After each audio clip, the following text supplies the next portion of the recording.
fakulta vznikla jako vůbec první fakulta tohoto typu na Slovensku, jako jedinečné spojení věd o člověku, věd nelékařských zdravotnických a společenské vědy, sociální práce.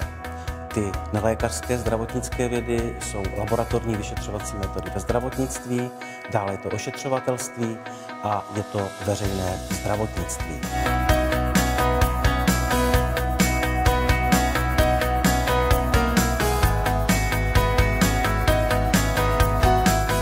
Naše výjimečné specifikum jsou pracoviště v Africe, v Jižním Sudánu a v Keni.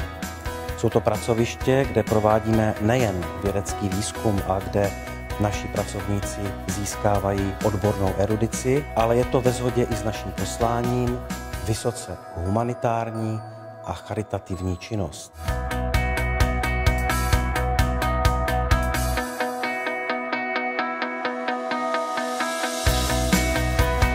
Praktické cvičenie na našej škole je veľmi dôležité. Sme viac istejší a odhodlanejší.